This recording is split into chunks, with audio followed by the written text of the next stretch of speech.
நண்பர்களுக்கு வணக்கம். தமிழும் தங்கையாவும் என்ற யூடியூப் சேனல் வழியாக உங்களை சந்திப்பதில் மகிழ்ச்சி அடைகிறேன். இன்றைய பதிவிலே டிஎன்பிஎஸ்சி குரூப் 4, 2, 2A போன்ற போட்டித் தேர்வுகளுக்கு தயாராகின்ற நண்பர்கள் அனைவருக்கும் பயன்படுகின்ற வகையிலே ஒரு பதிவினை உங்கள் முன் வைக்க நான் விரும்புகிறேன். அழகு 7 தமிழின் தொன்மை என்ற தலைப்பின் கீழே ஒரு சில செய்திகளை நாம் காண இருக்கின்றோம். குறிப்பாக திராவிட மொழி குடும்பம் என்ற தலைப்பிலே 9ஆம் வகுப்பு பாட புத்தகத்திலே, புதிய பாட புத்தகத்திலே ஒரு பாடம் இடம்பெற்றிருக்கிறது. அந்த பாடத்தை 48 வினாக்களாக நான் வகுத்து தொகுத்து உங்கள் முன் வைக்கிறேன். இது சற்று புரிந்து கொள்வதற்கு சிரமமான பாடம். நான் அடிக்கடி சொல்லுவது போல தமிழை தொடக்க மையமாக எடுத்து படிக்கின்ற இலக்கிய மாணவர்களுக்கு இது எளிதிலே புரிவதற்கு வாய்ப்புண்டு. பொதுவாக போட்டித் தேர்வுக்கு தயாராகின்ற நண்பர்கள், பல்வேறு பாடங்களை எடுத்து படிக்கின்ற நண்பர்கள் அதில் இருக்கின்ற காரணத்தினாலே அவர்களுக்கு இதை உள்வாங்குவது சற்று கடினமாக இருக்கும். எனவே தொடக்கத்திலிருந்தே இதை நீங்கள் கவனமோடு கேட்டால் இதை நாம் புரிந்து கொள்வதற்கு எளிமையாக இருக்கும்.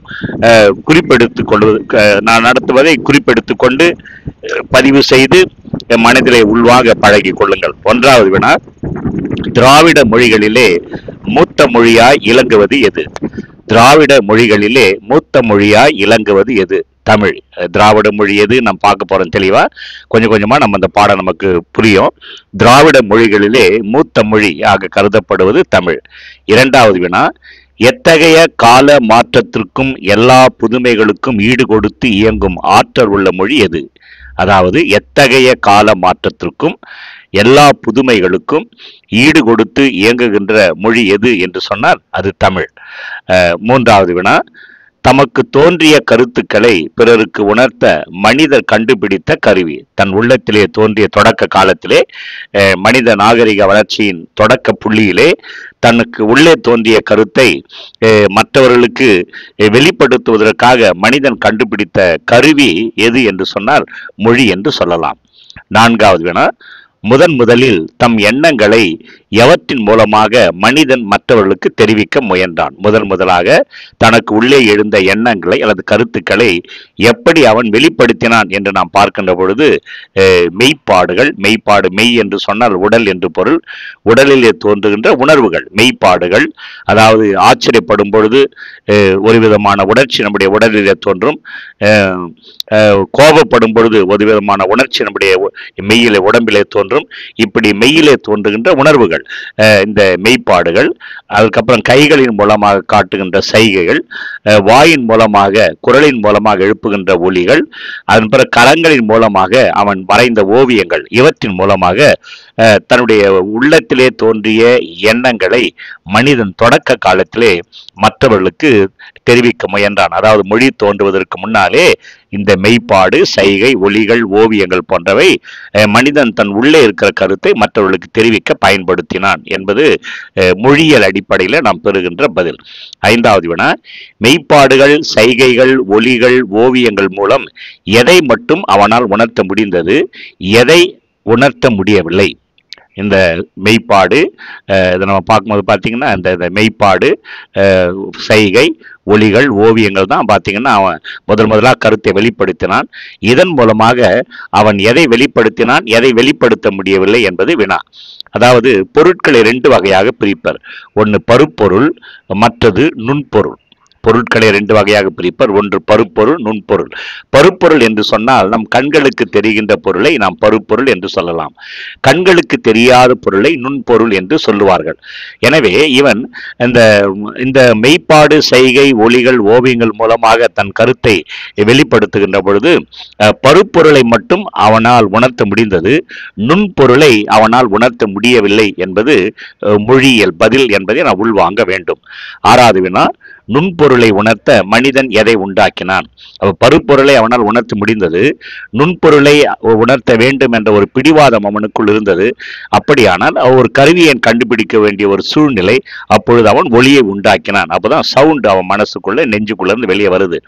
7வது வினா, சைகையோடு பொருள் உணர்த்திய ஒளி காலப்போக்கில் தனியாக பொருள் உணர்த்தும் வலிமை பெற்ற எதுவாக அது வளர்ந்தது.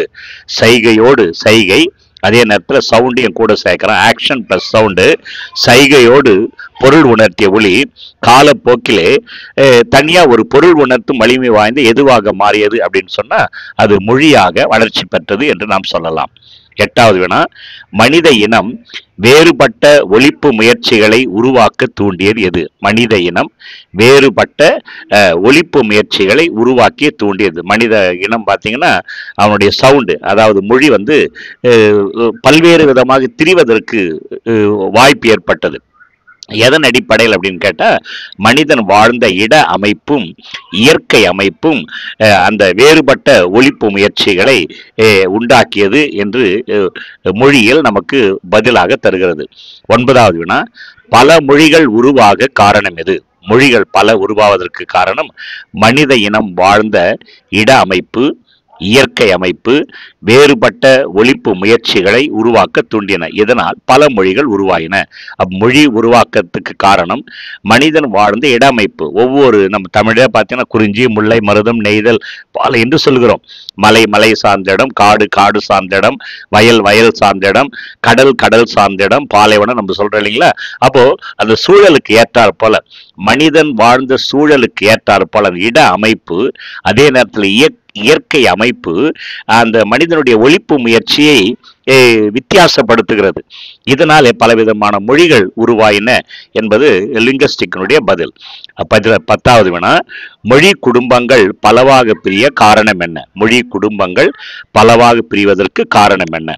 உலகில் உள்ள மொழிகளுக்கெல்லாம் அவற்றினுடைய பிறப்பு, தொடர்பு, அமைப்பு, உறவு ஆகியவற்றின் அடிப்படையிலே மொழி குடும்பங்கள் பலவாக பிரிக்கப்பட்டன. உலகில் உள்ள மொழி குடும்பங்களுக்கெல்லாம் எப்படி வருது அப்படின்னு கேட்டா அவனுடைய பிறப்பு, அந்த மொழிகளுடைய பிறப்பு, மொழிகளுக்கு இருக்கிற தொடர்பு, அதன் பிறகு அமைப்பு, ஒவ்வொரு மொழிக்கு இன்னொரு மொழிக்கும் இருக்கிற உறவு முறை, இவற்றின் அடிப்படையிலே மொழி குடும்பங்கள் உருவாகிறது.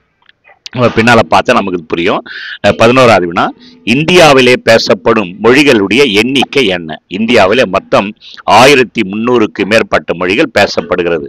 12வது வினா, இந்தியாவிலே பேசப்படும் மொழிகள் எத்தனை மொழி குடும்பங்களாக பிரிக்கப்பட்டுள்ளன? அவையாவை.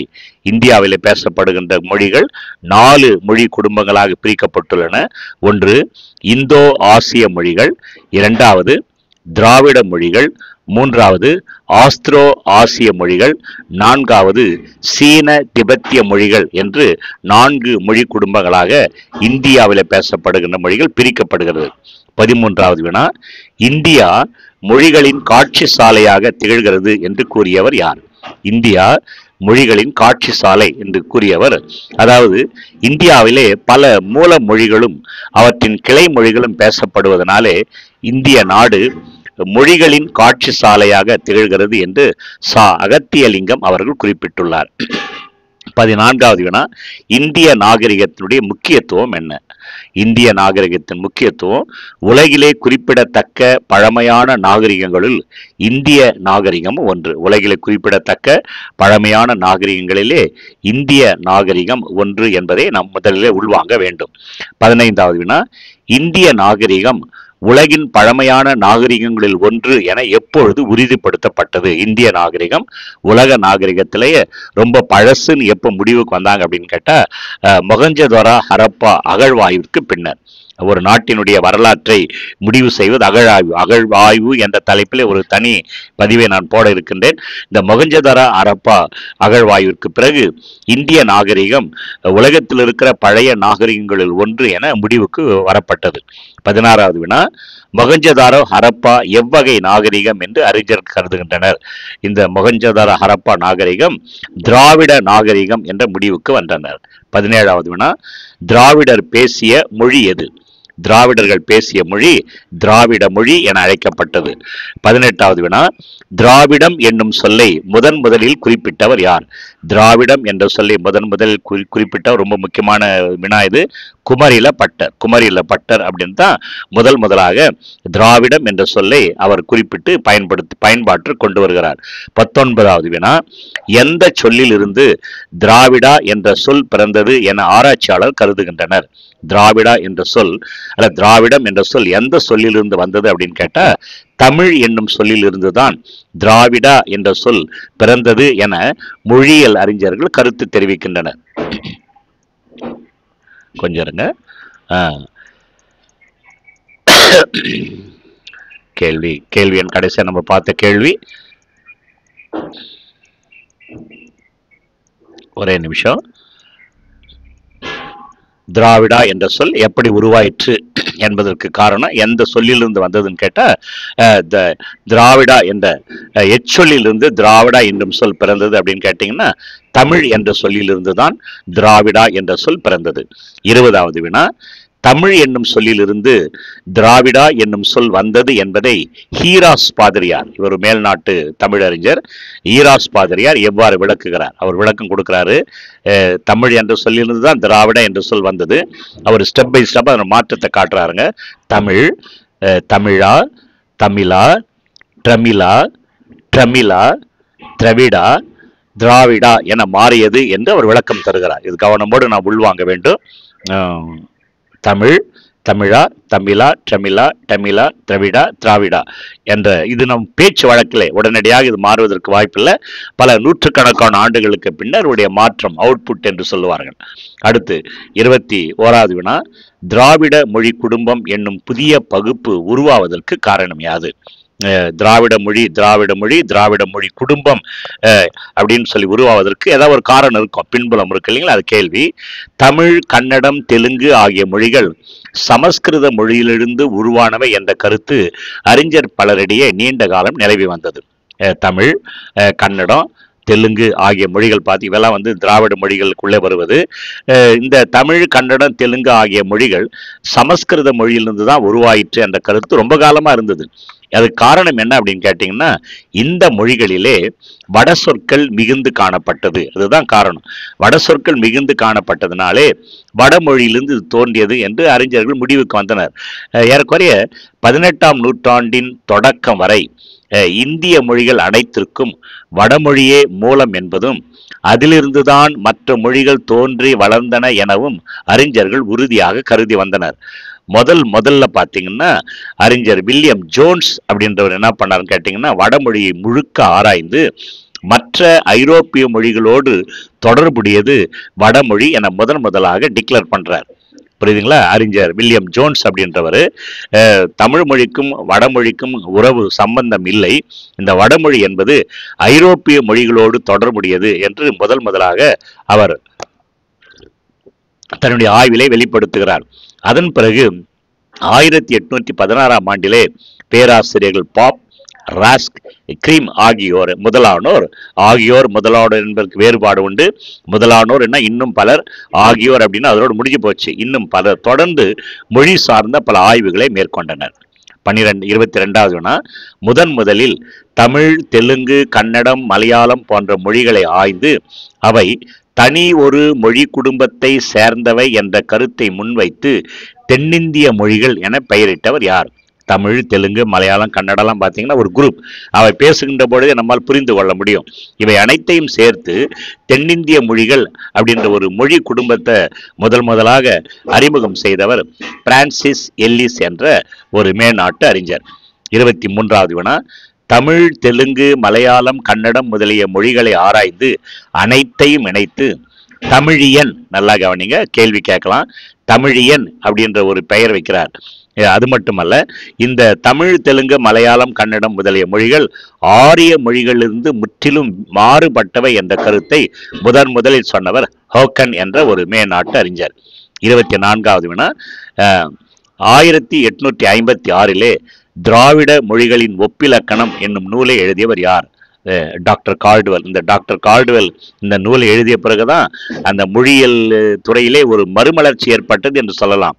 கண்மூடித்தனமாக இருந்த ஒரு கருத்து தெளிவு பெற்றது doctor Caldwell book, the comparative grammar of Dravidian languages, திராவிட மொழிகளுடைய ஒப்பிலக்கணம் என்ற நூலை மிகவும் சிரமப்பட்டு அவர் முதலாக வெளியிட்டார்.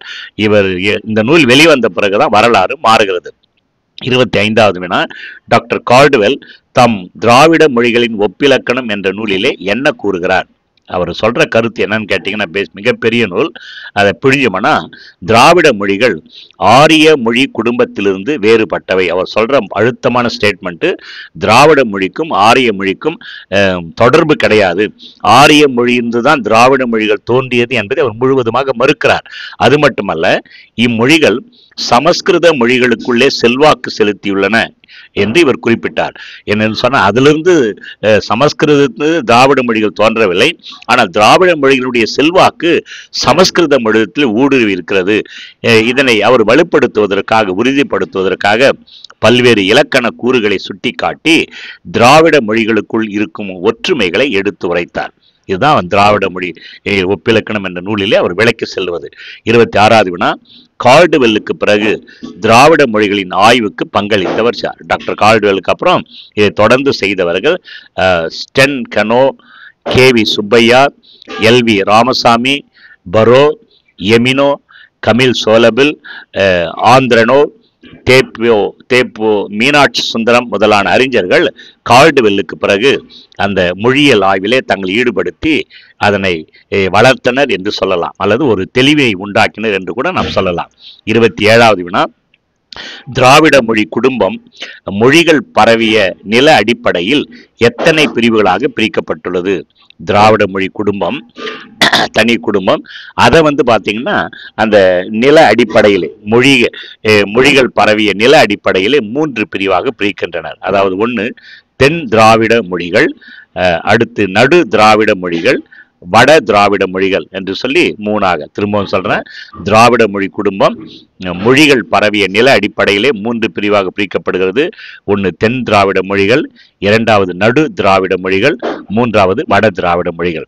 28வது வினா, தென் திராவிட மொழி குடும்பத்திலே இடம்பெற்றுள்ள மொழிகள் யாவை? தென் திராவிட மொழி குடும்பத்திலே தமிழ், மலையாளம், கன்னடம், குடகு, அதை கொடகுன்னு சொல்லுவாங்க, துளு, கோத்தா, தோடா, கொரகா, இருளா ஆகிய மொழிகள் தென் திராவிட மொழி குடும்பத்தில் இடம்பெற்றிருக்கிற மொழிகள். நடு திராவிட மொழி குடும்பம் என்று சொல்லப்படுகிற குடும்பத்திலே இடம்பெற்றிருக்கிற மொழிகள் தெலுங்கு, கூயி, குவி, கோண்டா, கோலமி, நாய்க்கி, பெங்கோ, மண்டா, பர்ஜி, கதப்பா, கோண்டி, கோயா என்ற மொழிகள் நடு திராவிட மொழிகள் என்று சொல்லப்படுகிறது. அதுக்கப்புறம்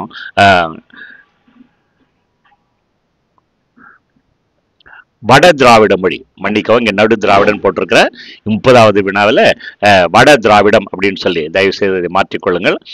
வட திராவிடம், இது நடு திராவிடம் அல்ல, இது வட திராவிடம், தயவு செய்து மாற்றிக்கொள்ளுங்கள். வட திராவிட மொழி குடும்பத்தை சார்ந்த மொழிகள் குரூக், மால்தோ, பிராகுயி அப்படின்ற மொழிகள் இதில் சேரும். அதுக்கப்புறம் பார்த்தீங்கன்னா 31வது வினா, மொத்த திராவிட மொழிகள் எத்தனை, அவையாவை? மொத்த திராவிட மொழிகள் 28 என்று சொல்லுவார். ஆக்சுவலாக பார்த்தீங்கன்னா 28 கணக்கில் வராது. திரும்பவும் ஒரு ரிவிஷன் மாதிரி சொல்கிற பாருங்க. அதாவது தென் திராவிட மொழிகள் தமிழ், மலையாளம், கன்னடம், குடகு, துளு, கோத்தா, தோடா, கொரகா, இருளா, இவை தென் திராவிட மொழிகள். தெலுங்கு, கூயி, கூவி, கோண்டா, கோலமி, நாய்க்கி, பெங்கோ, மண்டா, பர்ஜி, கதப்பா, கோண்டி, கோயா என்பவை நடு திராவிட மொழிகள். குருக், மால்தோ, பிராகுயி என்பவை வட திராவிட மொழிகள். இப்போ இந்த பட்டியலில் மொத்தம் பார்த்தீங்கன்னா 24 மொழி இருக்கும். இந்த 24 மொழிகள் தவிர அண்மையிலே சில மொழிகள் கண்டறியப்பட்டன. அதாவது அண்மையிலே கண்டறியப்பட்ட எருகலா, தங்கா, குறும்பா, சோழிகா ஆகிய 4 மொழிகளையும் சேர்த்து திராவிட மொழிகள் மொத்தம் 28 என்று சொல்லுகின்றனர். புரிந்திருக்கும் நினைக்கிறேன். கொஞ்சம் நிதானமா உள்வாங்க. புரியல அப்படின்னு சொன்னா கமெண்ட் பாக்ஸ்ல நீங்க கருத்துக்களை பதிவு செய்யுங்கள். 32வது வினா, சொற்களின் இன்றியமையாத பகுதி எது? ஒரு சொல் அப்படின்னு சொன்னா அதனுடைய இன்றியமையாத பகுதி வேர்ச்சொல் அப்படின்னு சொல்லுவாங்க, அப்படி இல்லைன்னா அடிச்சொல் என்று சொல்லுவார்கள். சொற்களுடைய இன்றியமையாத பகுதி வேர்ச்சொல் அல்லது அடிச்சொல் என வழங்கப்படும். 33வது வினா, திராவிட மொழிகள் பொதுவான அடிச்சொற்கள் கொண்டிருப்பதற்கு சான்று தருக. திராவிட மொழிகள் பார்த்தீங்கன்னா அந்த ரூட் வேர்டு, ஆங்கிலத்தில் ரூட் வேர்டு என்று சொல்லுவார்கள், பொதுவான அடிச்சொல். உதாரணம் பாருங்க, திராவிடம் இது அடிச்சொல், இது திராவிட மொழி, கொஞ்சம் புரிஞ்சுங்க. கண் அப்படின்ற அடிச்சொல்லு தமிழ்ல கண் என்று வழங்கப்படுகிறது. இதே சொல்லு மலையாளத்திலையும் கன்னடத்திலும் பார்த்தீங்கன்னா கண்ணு அப்படின்னு சொல்றாங்க. இதே சொல்லு தெலுங்கு மொழியிலையும் குடகு மொழியிலையும் பார்த்தீங்கன்னா கண்ணு அப்படின்றாங்க. இதே சொல்லு குரூக் என்ற அந்த திராவிட மொழியில அக்கான் அப்படின்றாங்க. அதே சொல்லு பர்ஜி மொழியில கென் அப்படின்றாங்க. அப்ப கண் என்ற ஒரே சொல்லு, இதுதான் நம்ம அடிசொல் என்று சொல்கிறோம். இந்த அடிசொல்லானது திராவிட மொழிகளிலே ஏறக்குறைய தமிழ், மலையாளம், கன்னடம், தெலுங்கு, குடுல ஏறக்குறைய ஒன்னாவே இருக்குது, பொதுவா இருப்பதற்கு காரணம். அதே மாதிரி இந்த கொன் அப்படின்றது இங்க கொஞ்சம் விட்டு போச்சு. தோடா மொழியில கொன் என வழங்கப்படுகிறது. இதை கொஞ்சம் நீங்க தயவு செய்து நிதானமா உள்வாங்கணும். தேர்வுக்கு தயாராகின்ற மாணவர்கள் மற்ற பாடங்களை படிப்பது போல இந்த கம்பேரிட்டிவ் லாங்குவேஜ் படிக்கக்கூடாது. திராவிட மொழி குடும்பத்தை கொஞ்சம் கவனத்தோடு. இன்னொன்னு பாருங்க, திராவிட மொழிகளிலே எண்ணு பெயர்கள், இதே மாதிரி எண்ணு பெயர்களும் ஒன்னாவே இருக்குது. உதாரணம் பாருங்க, 3 என்று சொல்லி எடுத்துக்கிறாங்க. தமிழ்ல பாத்தீங்கன்னா அது 3 அப்படின்னு நம்ம சொல்றோம். இதே சொல்லு மலையாளத்துல 3 அப்படின்றான். நம்ம தமிழ்ல கூட 3ன்றோம், 3 கூட 3 மாங்கா கூட நம்ம கேட்கறோம் இல்லையா, அதான் ஒண்ணு போல. தெலுங்குல பாத்தீங்கன்னா அதை மூடு அப்படின்னு சொல்றான். இதே என் கன்னடத்துல மூருன்னுது, துளு மொழியில மூச்சி அப்படின்றான். அப்போ இந்த மாதிரி ஒரு சொல்லானது அனைத்து மொழிகளிலே, அனைத்து மொழின்னா திராவிட மொழிகள் தெலுங்கு, மலையாளம், கன்னடம், துளு மொழிகளிலே ஒன்று போல இருப்பதை நம்மால் காண முடிகிறது. இதெல்லாம் கண்டு நமக்கு சொன்னவர் யார் அப்படின்னு கேட்டா டாக்டர் கால்டுவெல் தன்னுடைய ஒப்பிலக்கண நூலில் இதெல்லாம் சொல்றாரு. அடுத்து 34வது வினா, திராவிட மொழிகளுக்கும் வடமொழிக்கும் பால் பாகுபாட்டிலே வேறுபாடு யாது? பால் பாகுபாடு கீழே நான் அது விரிவாக கொடுத்திருக்கிறேன். திராவிட மொழிகளிலே பொருள்களினுடைய தன்மையை ஒட்டி பால் பாகுபாடு அமைந்துள்ளது. ஒரு பொருள் எடுத்துக்கணும்னா அந்த பொருளோட தன்மையை ஒட்டி நாம் பால், ஆண் பால், பெண் பால் நம்ம சொல்றோம் இல்லைங்களா. ஆனால் வடமொழியில பார்த்தீங்கன்னா அவ்வாறு கிடையாது. வடமொழியில பார்த்தீங்கன்னா உயிரற்ற பொருள்களுக்கும் கண்ணுக்கு புலப்படாத நுண்பொருள்களும் கூட ஆண் பெண் என்று வேறுபடுத்தப்படுகிறது. ஆண்பால் பெண்பால் பகுக்கிறான். நம்ம உயிருள்ள பொருளை தான் ஆண்பால் பெண்பால் நம்ம சொல்றோம். அது வடமொழியில பார்த்தீங்கன்னா ஃபார் எக்ஸாம்பிள் கை விரல்களை பெண்பால் அப்படின்னு சொல்றாங்க, கால் விரல்களை ஆண்பால் அப்படின்னு சொல்றான். எவ்வளவு வித்தியாசமா இருக்குது பாருங்க. இந்த முறை ஜெர்மன் மொழியிலே நம்மால் காண முடிகிறது. எவ்வளவு கஷ்டப்பட்டு அந்த இதெல்லாம் உண்மையை கண்டுபிடிச்சிருக்காம லிங்குஸ்டிக்ல. 35வது வினா, திராவிட மொழிகளுடைய பால் பாகுபாடு எவ்வாறு அமைந்துள்ளது நம்ம மொழியில? இது பொதுவா நம்ம பார்த்தோம் இந்த கொஸ்டின்ல. இப்ப அடுத்த கொஸ்டின் நம்ம பார்க்கறது என்ன அப்படின்னு கேட்டீங்கன்னா, திராவிட மொழிகளிலே பால் பாகுபாடு எவ்வாறு அமைந்துள்ளது?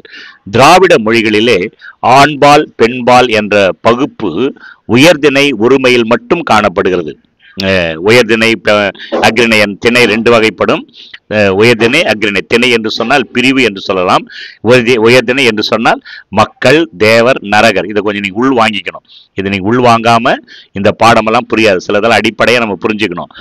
உயர்திணை என்று சொன்னால் மக்கள், தேவர், நரகர். மக்கள் என்ன நமக்கு தெரியும், நரகர்னா தேவர்களுக்கு ஆப்போசிட் நரகர்னு சொல்லுவாங்க. தேவர் கடவுளருக்கு எதிரான வாழ்கின்ற அந்த நரகர்கள் மக்கள்களை உயர்திணை என்று சொல்லுவார்கள். இவை அல்லாத அத்தனையும் அக்ரிணை என்று சொல்லுவார்கள்.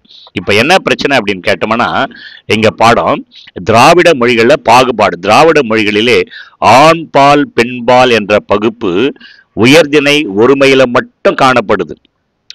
உதாரணம் பார்த்தீங்கன்னா, ஆண் உயர்திணை, ஆண் என்பது ஆண்பால், பெண் என்பது பெண்பால். இது உயர்திணை ஒருமை, ஆண் பெண். இங்க அக்ரிணை பொருளையும் ஆண் பெண் என்ற பால் அடிப்படையில் பகுத்தாலும் அவற்றுக்கென பால் விகுதிகள் காட்டுவது இல்லை திராவிட மொழிகள்ல. உதாரணம் பார்த்தீங்கன்னா, தமிழ் மொழியில குறிப்பா கடுவன் என்பது ஆண்பால், மந்தி என்பது பெண்பால். கடுவன் என்பது ஆண் குரங்கு, மந்தி என்பது பெண் குரங்கு. அதே மாதிரி களிறு என்பது ஆண் யானை, பிடி என்பது பெண் யானை. அப்போ பார்த்தீங்கன்னா இந்த அக்ரிணையில அந்த பால் காட்டும் திணை காட்டும் விகுதிகள் இல்லை. மன்னிக்கும் அக்ரிணை பொருள்களில் ஆண் பெண் என்ற அடிப்படையில் பகுத்தாலும் பால் காட்டும் விகுதிகள் இல்லை. பால் காட்டும் விகுதிகள் இல்லை. கடுவன், மந்தி, களிறு, பிடி என ஆண்பாலுக்கும் பெண்பாலுக்கும் நம்ம பார்த்தீங்கன்னா தனித்தனி சொற்களை பயன்படுத்துகிறோம், விகுதிகள் இல்லை. இந்த பால் வந்து 4 வகைப்படும். இதனோட தொடர்புடையது. ஆண்பால் என்பதை அவன் என்று சொல்ல உதாரணமா, பெண்பால் என்பதற்கு அவள் என்று சொல்லலாம். ஒன்றன் பால் அது உதாரணம். பலவின் பால் அவை ஆண்பால், பெண்பால், ஒன்றன் பால், பலவின் பால். இதையும் இந்த திணையினுடைய வகையும் இந்த பாலுடைய வகையும் கொஞ்சம் உள்வாங்கி ஒரு தெளிவு பெற்ற பின்னு தான் இந்த கேள்வியை நம்மால் புரிந்து கொள்ள முடியும். கொஞ்சம் கவனமாக அதை ஒரு முறைக்கு 2 முறை, கொஞ்சம் சிரமமான பாடம் இது. கொஞ்சம் கவனமோடு லிங்குஸ்டிக் படித்தவர்களுக்கே அது கொஞ்சம் கேப் விட்டு படித்தா புரிவதற்கு சிரமம். என கவனத்தோடு இந்த கேள்விகளை உள்வாங்கும்படி தேர்வுக்கு தயாராகின்ற அன்பர்களை நான் வேண்டுகிறேன். அடுத்து 36வது வினா, ஆங்கில மொழியும் தமிழ் மொழியும் வினை சொற்களில் எவ்வாறு வேறுபடுகிறது? ஆங்கில மொழியும் தமிழ் மொழியும் வினை சொற்களில் இது அந்த பாடப்புத்தகம் நம்ம கொடுக்கப்பட்டிருக்கிறது. அதனால் இதெல்லாம் நம்ம சிலபஸ்குள்ளே கவர் ஆகுது. ஆங்கிலம் போன்ற மொழிகளிலே வினைச்சொல் காலத்தை மட்டுமே காட்டும். ஆங்கிலம் போன்ற மொழிகளில் பார்த்தீங்கன்னா அந்த வினைச்சொல் வந்து காலத்தை மட்டும் காட்டும். திணை, பால், எண், இடம் ஆகிய வேறுபாட்டை காட்டுவதில்லை. திணைன்னா உயர்திணை, அக்ரிணை, பால்னா ஆண்பால், பெண்பால், பலவின்பால், ஒன்றன்பால், எண் வந்து ஒருமை பன்மை சிங்குலர் புளூரல் என்று சொல்லுகிறோம். இடம் வந்து தன்மை, முன்னிலை, படர்க்கை. இந்த வேறுபாட்டை காட்டாது. ஆனால் திராவிட மொழிகளிலே வினை சொற்கள் இவை எல்லாவற்றையும் தெளிவாக காட்டுகிறது. இதுதான் ஆங்கில மொழிக்கு நமக்கும். அதான் அது வேற குடும்பம் இது வேற குடும்பம்னு சொல்றதுக்கு இது காரணங்களை சொல்லின்னு போறார். உதாரணம், வந்தான் அப்படின்ற சொல்லு உயர்திணை காட்டுது, ஆண்பாலை காட்டுகிறது, படற்கையை காட்டுகிறது, ஒருமை பன்மை பால், இடம் வந்து தன்மை, முன்னிலை, படற்கை, பால் வந்து ஆண்பால், பெண்பால், திணை. அப்போ பார்த்தீங்கன்னா திணையையும் காட்டுது. அதாவது வந்தான் என்ற ஒரே ஒரு சொல்லு பார்த்தீங்கன்னா திணை, உயர்திணை, அக்ரிணை 2 திணையில இது உயர்திணை அப்படின்னு காட்டுது. அதுக்கு ஒரு பால் பார்த்தீங்கன்னா ஆண்பால், பெண்பால், பலர்பால், ஒன்றன்பால் பார்த்தோம். அதில் பார்த்தீங்கன்னா ஆண்பாலை காட்டுது. இடம் 3 வகைப்படும், தன்மை, முன்னிலை, படற்கை. அதில் படற்கை first person, second person, third person ஆங்கிலத்தில் சொல்வார்கள், அதை காட்டுது. அப்புறம் பார்த்தீங்கன்னா ஒருமை பன்மை சிங்குலர் புளூரல் சொல்லுவோம், அது ஒருமையை காட்டுது. இப்படி அனைத்தையும் காட்டுகிற தன்மை திராவிட மொழிக்கு இருக்கிறது. இந்த இயல்புக்கு மாறாக மலையாள மொழி மட்டுமே அமைந்துள்ளது. அந்த மொழியில பார்த்தீங்கன்னா திணை, பால், எண், இடம் ஆகியவற்றை காட்டும் விகுதிகள் இல்லை. தனி சொற்களாலேயே ஆண் பெண் பகுப்பை அறிய முடியும். இவ்வாறு திராவிட மொழிகள் சில பொது பண்புகள் பெற்றிருந்தாலும் அவற்றுள் தமிழுக்கென சில சிறப்பு கூறுகளும் தனித்தன்மைகளும் அமைந்துள்ளன. இப்போ திராவிட மொழிகளை பார்த்தோம், திராவிட மொழிகளுக்கு இருக்கிற பொதுவா தன்மையை பார்த்தோம். ஆனால் மலையாள மொழி இருந்து விதிவிலக்கு. அப்போ இதிலிருந்து என்ன தெரியுது அப்படின்னு கேட்டால், திராவிட மொழிகள் சில பொதுவான தன்மைகள் இங்கே நம்ம விளக்கம் கொடுக்குறாங்க. திராவிட மொழிகள் சில பொதுவான பொது பண்புகளை பெற்றிருந்தாலும் கூட அதில் தமிழ் பார்த்தீங்கன்னா ஒரு தனி சிறப்பு பெற்ற மொழியாக இருப்பதை நான் உள்வாங்க வேண்டும். அதை இங்கே டாக்டர் கால்டுவெல் அவர்கள் கோடிட்டு காட்டுகிறார்.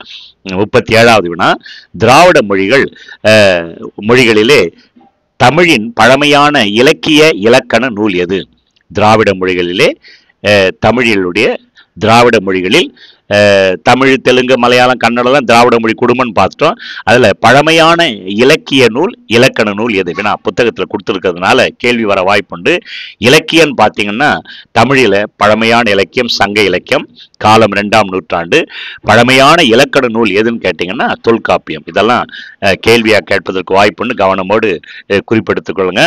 அதுக்கப்புறம் திராவிட மொழிகளிலே கன்னட மொழியிலே பழமையான இலக்கிய நூல் எது, இலக்கண நூல் எது? கன்னட மொழியில பழமையான இலக்கியம் கவிராஜ மார்க்கம், 9ஆம் நூற்றாண்டை சார்ந்தது. இலக்கண நூல் அப்படின்னு பார்த்தா கவிராஜ மார்க்கம், இதுவும் 9ஆம் நூற்றாண்டு. 39வது வினா, திராவிட மொழிகளிலே தெலுங்கு மொழியில் பழமையான இலக்கிய இலக்கணம் எதுன்னு கேட்குறாங்க. இலக்கியன்னு சொல்லி பார்த்தோம்னா பாரதம், இது 11ஆம் நூற்றாண்டு. இலக்கணம் அப்படின்னு பார்த்தோம்னா ஆந்திர பாஷா பூஷணம் அப்படின்ற ஒரு நூல், இது 12ஆம் நூற்றாண்டை சார்ந்தது. 40வது வினா, இதே திராவிட மொழிகளிலே மலையாள மொழியிலே பழமையான இலக்கிய இலக்கணம் எது என்பதை வினா இலக்கியம் அப்படின்னு எடுத்துக்கிட்டோம்னா ராமசரிதம், இது 12ஆம் நூற்றாண்டை சார்ந்தது. இலக்கணம் எடுத்துக்கிட்டோம்னா லீலா திலகம், இது 15ஆம் நூற்றாண்டு. இது வந்து ரொம்ப முக்கியமானது, வினாக்கள் கேட்பதற்கு இடம் தருகின்ற ஒரு பகுதி. எனவே தயவு செய்து இதை மாணவர்கள், தேர்வுக்கு தயாராகின்ற மாணவர்கள் இதை குறிப்பை கவனமோடு எடுத்து பயன்படுத்தும்படி உங்களை நான் அன்புடன் வேண்டுகிறேன். அடுத்து 41வது வினா, திராவிட மொழிகளில் தொன்மையும் இலக்கண இலக்கிய வளமும் கொண்ட மொழி அது. திராவிட மொழிகள் தெலுங்கு, மலையாளம், கன்னடம், துளு நம்ம பார்க்குறோம் இல்லையா? இந்த திராவிட மொழிகளிலே பழமையான இலக்கண இலக்கிய வடிவம் கொண்ட ஒரே ஒரு மொழி எதுன்னு பார்த்தோம்னா தமிழ் என்பது நமக்கு பதிலாக அமைகிறது. 42வது வினா, திராவிட மொழிகளிலே சொல் ஒற்றுமை பற்றி சான்று தருக. ஒரு சொல் எடுத்துக்கிட்டோம்னா எல்லா மொழியிலையும், உதாரணம் பார்த்தா திராவிட மொழின்னு சொன்னோம்னா தெலுங்கு, தமிழ், மலையாளம், தெலுங்கு, கன்னடம், துளு, கூர்க் இவையெல்லாம் திராவிட மொழிகள். ஒரு சொல் எல்லா மொழிகளிலேயும் பரவி இருப்பதற்கு, ஃபார் எக்ஸாம்பிள், இது வந்து டாக்டர் கால்டுவெல் திராவிட மொழிகள் ஒப்பிலக்கணம் அப்படின்ற நூல் நம்ம எடுத்திருக்கிறோம். உதாரணம் பாருங்க, மரம் என்ற சொல், தமிழ்ல மரம் என்ற சொல் மரம், அதே சொல்லு மலையாளத்துல மரம்னு சொல்றான், தெலுங்குல மானுன்னு சொல்றான், அதை கன்னடத்துல மரம்னு சொல்றான், துளுல மர அப்படின்னு சொல்றான், கூர்க்குள்ளே மரன்னு சொல்றான். அடுத்து பார்த்தீங்கன்னா தமிழ்ல ஒன்று என்ற சொல் மலையாளத்துல ஒன்றுன்னு சொல்றான், தெலுங்குல ஒக்கட்டின்னு சொல்றான், கன்னடத்துல ஒந்துன்னு சொல்றான், துளுல ஒஞ்சின்னு சொல்றான். அடுத்து 100 என்ற சொல், இது பார்த்தீங்கன்னா தமிழ்ல 100ன்னு சொல்றான், மலையாளத்திலையும் 100ன்னு சொல்றான், தெலுங்குல 100 அப்படின்றான், இதுல பார்த்தீங்கன்னா கன்னடத்துல 100ன்றான், துளுல 100ன்றான். தமிழ்ல அடுத்து சொல்லு நீ என்ற சொல்லு, தமிழ்ல நீ, மலையாளத்திலையும் நீ, தெலுங்குல நீவு, கன்னடத்துல நீன், துளுல வந்து ஈ, கூர்க்குல வந்து நின்னு வருது. அடுத்து 2 என்ற சொல்லு, தமிழ்ல 2ன்னு எடுத்துக்கிறோம், மலையாளத்தை ஈரெண்டுன்றான், தெலுங்குலையும் ஈரெண்டுன்றான், கன்னடத்துல எரடுன்றான், துளுல ரெட்டுன்றான். அதே மாதிரி 4 என்ற சொல் தமிழ்ல 4ன்னு சொல்றோம், மலையாளத்துல பார்த்தீங்கன்னா நூல் நாங்குன்றான், தெலுங்குல 4ன்றான், கன்னடத்துல 4ன்றாங்க, துளுல 4ன்னு சொல்றாங்க. அதே மாதிரி 5 என்ற சொல் தமிழ்ல 5, மலையாளத்துல 5ன்றான், தெலுங்குல 5ன்றாங்க, கன்னடத்துல 5ன்றாங்க, துளுல 5ன்றாங்க. இந்த எடுத்துக்காட்டுக்களை எல்லாம் நமக்கு முன்வைக்கிறவர் யார் அப்படின்னு சொன்னா டாக்டர் கால்டுவெல், ஒரு மேல்நாட்டு பாதிரியார். எவ்வளவு அளவுக்கு சிரமப்பட்டு இதை வந்து நம்ம தமிழ் வரலாற்றிலே, மொழி வரலாற்றிலே, மொழியியல் வரலாற்றிலே பதிவு செய்திருக்கிறார் என்பதை நான் உள்வாங்க வேண்டும். அடுத்த வினா, கடைசி மொத்தம் 48 வினா நம்ம வந்துட்டோம். அதிகமாக பதிவு போதுன்னு நினைக்க வேண்டாம். இது பாடத்தில் இருக்கிற செய்திகளை நாம் வகுக்கின்ற போது இது நமக்கு வந்து தான் சேருது. 43வது வினா, ஏனைய திராவிட மொழிகளை விட தனக்கென தனித்த இலக்கண வளத்தை பெற்று தனித்து இயங்குகின்ற மொழி அது. திராவிட மொழிகள்லாம் நான் பார்த்தோம், தெலுங்கு, மலையாளம், கன்னடம், துளுன்னு நம்ம பார்த்தோம். இல்லை தனக்கென ஒரு தனி இலக்கணத்தை பெற்ற மொழி எதுன்னு தனித்து இயங்குகின்ற மொழி தமிழ் மட்டும்தான். 44வது வினா, திராவிட மொழிகளிலே பிற மொழி தாக்கம் மிகவும் குறைந்த மொழி எது அப்படின்னு சொன்னா தமிழ் தான், வேற வழி இல்லை. 45வது வினா, திராவிட மொழிகள் சிலவற்றில் தாயாக கருதப்படும் மொழி எதுன்னு கேட்டீங்கன்னா தெலுங்கு, மலையாளம், கன்னடம் போன்ற பல மொழிகள் தோன்றுவதற்கு இடம் கொடுத்த மொழி தமிழ். அதனால தமிழை நாம் தாய்மொழி என்று சொல்லுகிறோம், தந்தை மொழி என்று சொல்வது கிடையாது. தாயிலிருந்து தான் பல குழந்தைகள் தோன்றுவது போல தமிழ் மொழியிலிருந்து பல மொழிகள் தோன்றிய காரணத்தினாலதான் நம் தமிழை தாய்மொழி என்று சொல்லுகிறோம். 46வது வினா, ஒரே பொருளை குறிக்க பல சொற்கள் அமைந்த சொல் வளமும் சொல்லாட்சியும் நிரம்ப பெற்ற ஒரு மொழி எது என்று சொன்னால் தமிழ். 47வது வினா, இந்தியாவின் தொன்மையான கல்வெட்டுக்களில் பெரும்பாலும் எந்த மொழியில் அமைந்திருக்கிறது என்று சொன்னால் தமிழ். இந்த கல்வெட்டுக்கள் வந்து தமிழ் கல்லிலே வெட்டப்படுகிற எழுத்துக்களை கல்வெட்டு என்று சொல்லுவார்கள்.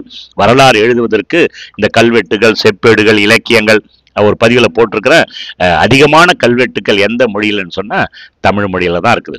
48வது கடைசி வினா, ஒரு ஸ்டேட்மெண்ட் இது. தமிழ் வடமொழியினுடைய மகள் என்று, அது தனி குடும்பத்திற்கு உரிய மொழி, சமஸ்கிருத கலப்பின்றி அது தனித்து இயங்கும் ஆற்றல் பெற்ற மொழி, தமிழுக்கும் இந்தியாவின் பிற மொழிகளுக்கும் தொடர்பு இருக்கலாம் என்று கூறியவர் யார்? இதை கூறியவர் கால்டுவெல் என்பவர். அதிகமான செய்தியை நான் உங்கள் முன் வைத்திருக்கிறேன். சற்று கடுமையான ஒரு பாடம் என்று சொல்லலாம். என்னுடைய வாட்ஸ்அப் எண்ணையும் தொலைபேசி எண்ணையும் கொடுத்திருக்கிறேன். இது மிகவும் கடினமான ஒரு சிக்கலான ஒரு பாடம் என்று சொல்லலாம். இருந்தாலும் நமக்கு பாடத்திட்டத்தில் இடம்பெற்றிருப்பதனாலே தமிழின் தொன்மை என்ற தலைப்பிலே இந்த திராவிட மொழி குடும்பம் என்ற தலைப்பு நம்ம கொடுக்கப்பட்டிருக்கிறது. தயவு செய்து இந்த பாடத்தை படிக்கின்ற பொழுது 9ஆம் வகுப்பு புதிய நூலிலே கொடுக்கப்பட்டிருக்கிறது. அந்த பாடத்தை கூட நீங்க பாருங்க. அதை நான் புரிந்து கொள்வதற்கு ஏற்ற வகையிலே வினாக்களாக உங்களுக்கு நான் கொடுத்திருக்கிறேன் என்று சொன்னால் பாடம் ரொம்ப டைட்டா இருக்கும். அதை உடைக்கின்ற பொழுது வினாக்களாக உடைக்கின்ற பொழுது ஓரளவுக்கு நமக்கு தெளிவு ஏற்படும் என்ற எண்ணத்தில் இந்த பாடத்தை இந்த 48 வினாக்களாக நான் வகுத்து தொகுத்து கொடுத்திருக்கிறேன். இதை நீங்கள் தமிழின் தொன்மை என்ற தலைப்பிலே வரக்கூடிய ஒரு பதிவு இது. எனவே தயவு செய்து இதை உள்வாங்க முயற்சி செய்யுங்கள். ஒருவேளை புரியவில்லை என்று சொன்னால் கமெண்ட் பாக்ஸிலே உங்களுடைய கருத்துக்களை கமெண்ட் செய்யுங்கள். இன்னும் எளிமையாக நடத்துவதற்கு ஏதாவது முயற்சி இருக்கிறதா என்று நாம் முயற்சி செய்யலாம். இந்த பதிவு உங்களுக்கு பயனுள்ளதாக இருக்குமேயானால் இதை நண்பர்களுக்கு ஷேர் செய்யுங்கள், லைக் செய்யுங்கள், கமெண்ட் பாக்ஸில் உங்களுடைய கருத்துக்களை கமெண்ட் செய்யுங்கள். இந்த தமிழும் தங்கையாவும் என்ற சேனலை சப்ஸ்கிரைப் செய்யுங்கள். தொடர்ந்து இது போன்ற பதிவுகளை உங்களுக்கு தயார் செய்து உங்களுடைய வாழ்வை வளம் பெற ஒரு வாய்ப்பை தாருங்கள். மற்றொரு பாடத்தோடு மீண்டும் நாம் சந்திக்கலாம். நன்றி, வணக்கம், வாழ்க வளமுடன்.